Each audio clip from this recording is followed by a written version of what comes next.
Good morning, good afternoon, good evening, whatever time it may happen to be as you're watching this, wherever you are. My name is Cindy Ives, and together with my colleague Pam Walsh, we are presenting for you some information about our organizational change research project that we have been undergoing over the last 18 months. This presentation was offered under the auspices of the Athabasca University Research Webinar Series in April, and due to a technical glitch, we've had to re-record it. Organizational change experienced by Canadian universities adopting online learning. Before we start the actual description of our project, we'd like to introduce ourselves as the project emerges from our experience. I have been a distance educator, an educational developer, a researcher, an evaluation consultant, and a professor since 1988. I have had leadership experience in 4 universities over 3 provinces, a combination of dual mode, traditional, and distance education universities. I've been director, associate vice president, and vice president academic at Athabasca University, and I'm currently teaching in the Master of Education and Doctorate of Education programs and supervising doctoral students here and elsewhere. Pam. Thank you, Cindy. Hello, all. I have worked in post-secondary education from the mid-1990s. My experience includes oversight of the implementation of online learning during that time. Other experiences include director and vice president positions at Athabasca University and president and vice president positions in the college system in Newfoundland and Labrador. And I'm currently teaching in the Masters of Education, Distance Education program and supervising doctoral students at Athabasca University.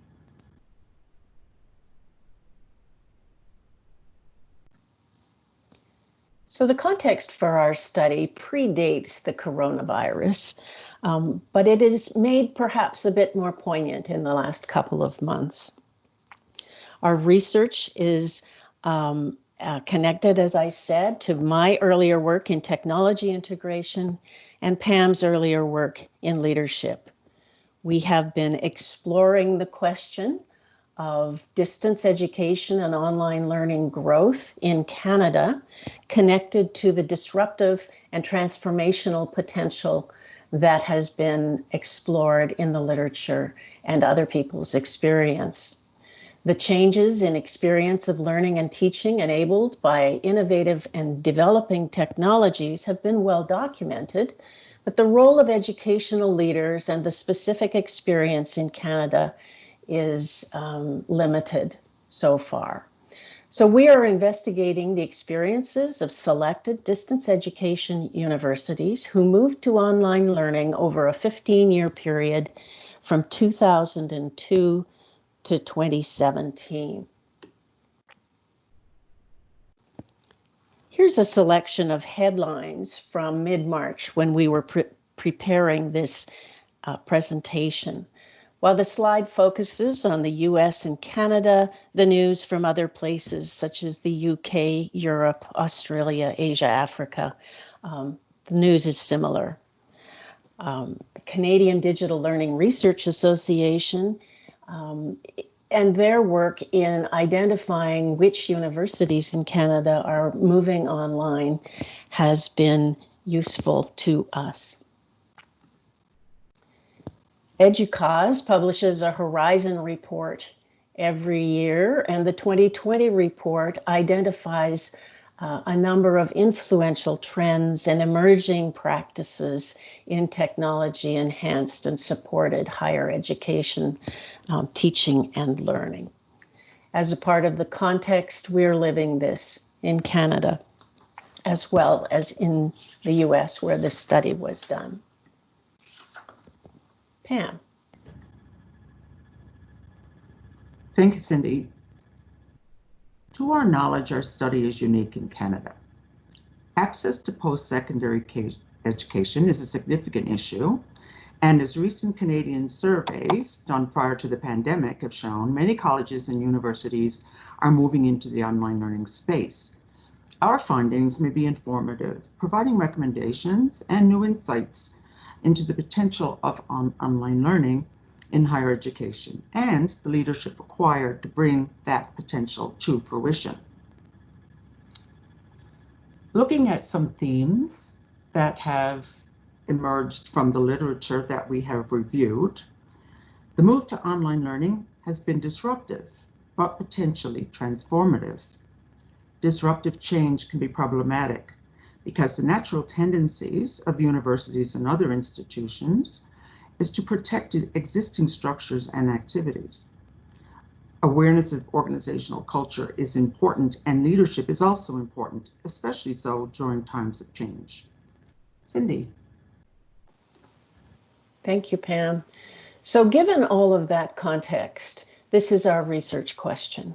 What changes associated with the move to online education have been experienced in a selection of Canadian universities? What have been the main drivers for change? How effective have those changes been? What new organizational arrangements have emerged, and what other impacts have these individuals experienced? What lessons have they learned, and what recommendations do they offer to others who are changing and moving to online learning? What has it felt like for them to make the transition to online? What commonalities might there be across the country, and what can we learn from each other?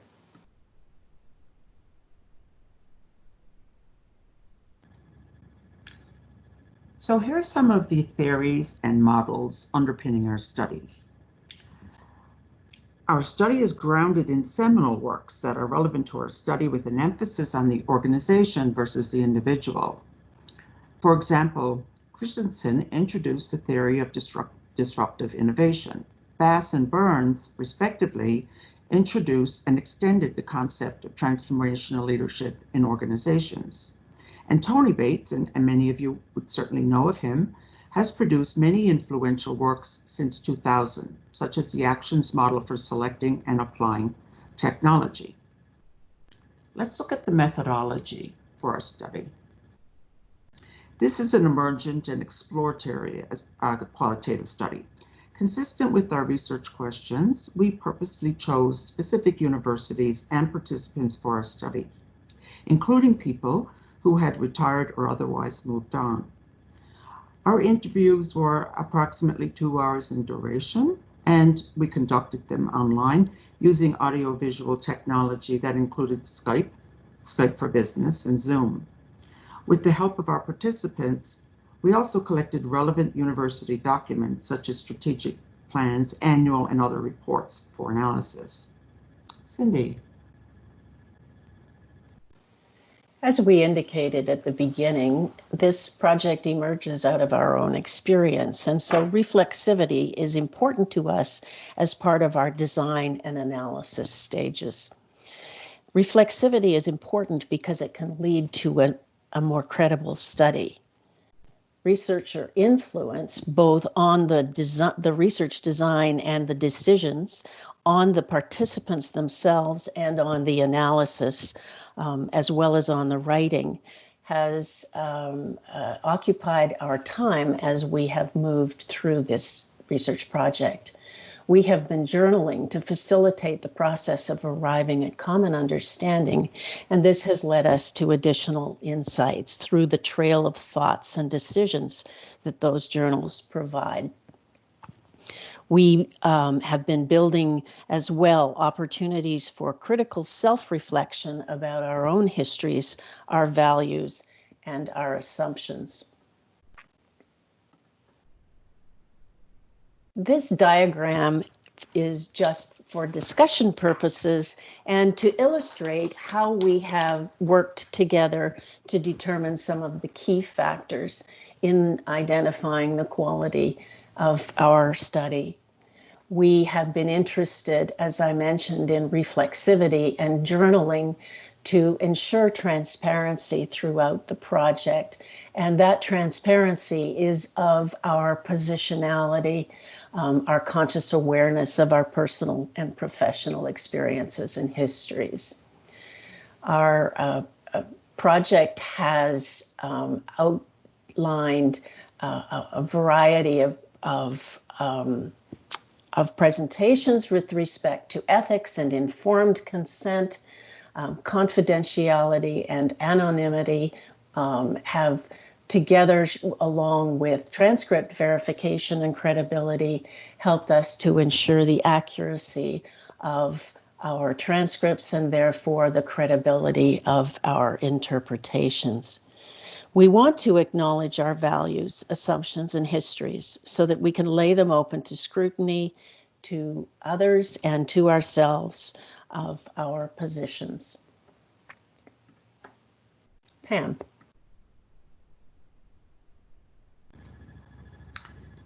So let's look at our analysis to date. We used in vivo, and we did co-coding and that was a great experience. During our coding together synchronously, we discussed some of the codes and placement of the codes and negotiated where necessary and arrived at a consensus. We used Skype for Business and shared screen in our synchronous collaboration. And we did first level coding, which we call descriptive coding, and captured participants' voices and ensured that they would be a part of our findings. Second level coding, we will move to next, and during which our analysis will help us in the development of major themes from the data. So having a look at our results here, we can see that these on the vertical axis, we have the codes that we applied. And on the horizontal axis, we see the number of coding references that we experienced or that we applied. We have change as the most frequently applied code. And next is strategy, as you can see from the graph, structure, and with structure was most often associated with change. Leadership was another code that we were able to frequently apply, as well as teaching and learning. So some of our preliminary findings. We found that access and revenue generation are drivers of online learning. Again, we found that structures and roles are changing or were changing during the move or transition to online learning. Traditional teaching and learning practices were also changing. And there were challenges experienced during the transition. And they included resistance to change and a lack of dedicated resources. You can see here that we have two themes. They're in the text box. Two overarching themes have emerged thus far. And the first one, moving to online learning, is disruptive, and that's certainly consistent with our literature. And institutional vision and strategy are also critical during times of change.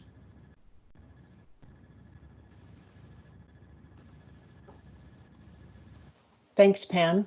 So the next set of slides, we are identifying for you some of the participant words themselves under each of those particular themes. This slide talks about access and revenue generation. Three perspectives here on factors that are leading to increasing support within the university for online offerings, the potential and actual increases in access and revenue. These quotes are from three different participants, and we have bolded the outstanding statements in each case about buy-in, about international markets, about service, and about accessible education. The next set of quotations from 3 other participants are around the issue of organizational structures and how roles are changing. These comments are about the increasing importance of the role of the instructional designer and the changes in structure that are needed to embed this role as a resource to faculty members learning to teach online. And these 3 quotes from 3 other participants have to do with the notion of traditional teaching and learning practices that are changing. These comments identify how traditional face-to-face teaching and learning are being impacted by online approaches, whether it's about resources for support, the focus on design for effective learning, or enhancing the quality of teaching. Why shouldn't good teaching principles and good learning principles apply to every course you teach, no matter how that course is delivered, one participant offers. Pam. Thank you. So on this slide, we look at some of the challenges experienced during the move to online learning. And one of those challenges is resistance. That may not be surprising to some who are listening to our video and recording. So if we look at these 2 comments, they're from 2 different participants. I'll just take a moment to read the second participant's comment or part of the comment. I think it's important. This is the participant's voice, and I'll try my hand at this. So this person said, "The resistance is still there, and that won't change until the persons themselves, their perceptions change. It is when they hear the experiences of other faculty members, those positive experiences, then it's changing those perceptions." Some other challenges include the availability of resources. And we have here 4 individual comments about the importance of having human and other resources to support the move to online learning. Some of them spoke passionately about this. And if we just look at one of these, the last one on the slide, in response to our question, what advice would you give to other universities who are considering the move to online learning? One participant offered this: "Unless people understand it and believe in it and are willing to put resources towards it, it's going to be a very tough slog." We learned, and this was mentioned earlier, that the importance of institutional and vision and strategy. This was an emergent theme. We include here 4 comments from participants about the importance of leadership, vision, and strategy. And participants were very candid and at times emotional. And we see this as evidence of the trust we were able to build with them.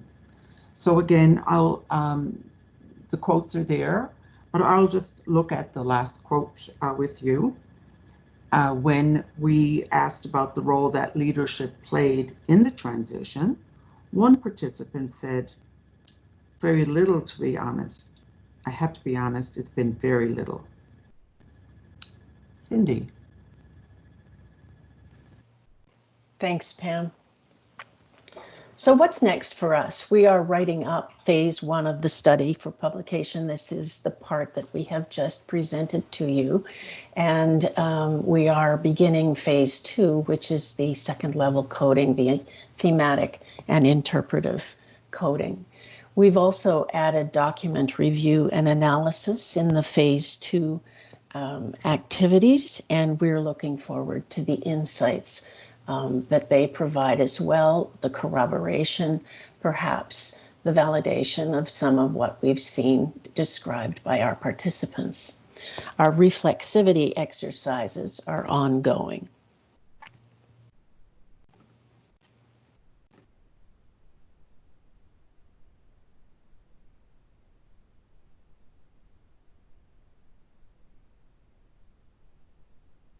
Pam.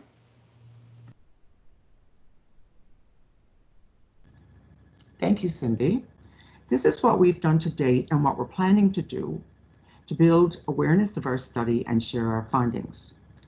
You'll see that we've been active, although some conferences in spring of 2020 have been postponed or canceled, obviously because of the pandemic.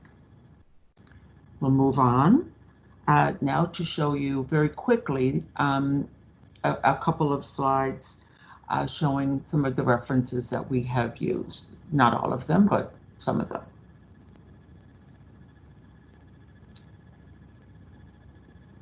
Okay, thank you, Cindy. And at this point, we want to acknowledge our 16 participants that we interviewed, the 7 universities who gave us approval to do the interviews and to help us with our investigation. We also want to acknowledge funding from Athabasca University and Catherine Johnson, who worked with us on a literature review at the beginning of our study.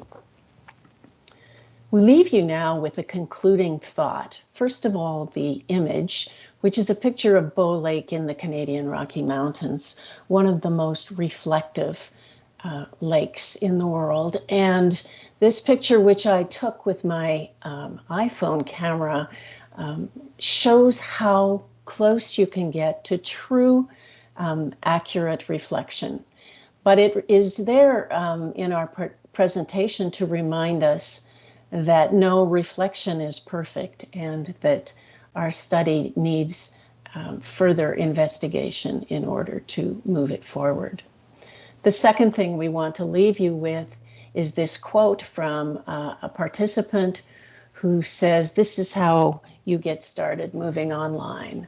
I think you need to get everybody involved. Students, librarians, teaching and learning, technology, faculty, support, deans, whoever. Get everybody involved because everybody, it transforms the institution from end to end if you're doing it right. It touches every part of the institution." And I'll just leave you with that thought and with our email. We look forward to your feedback and comments, and give Pam the last word.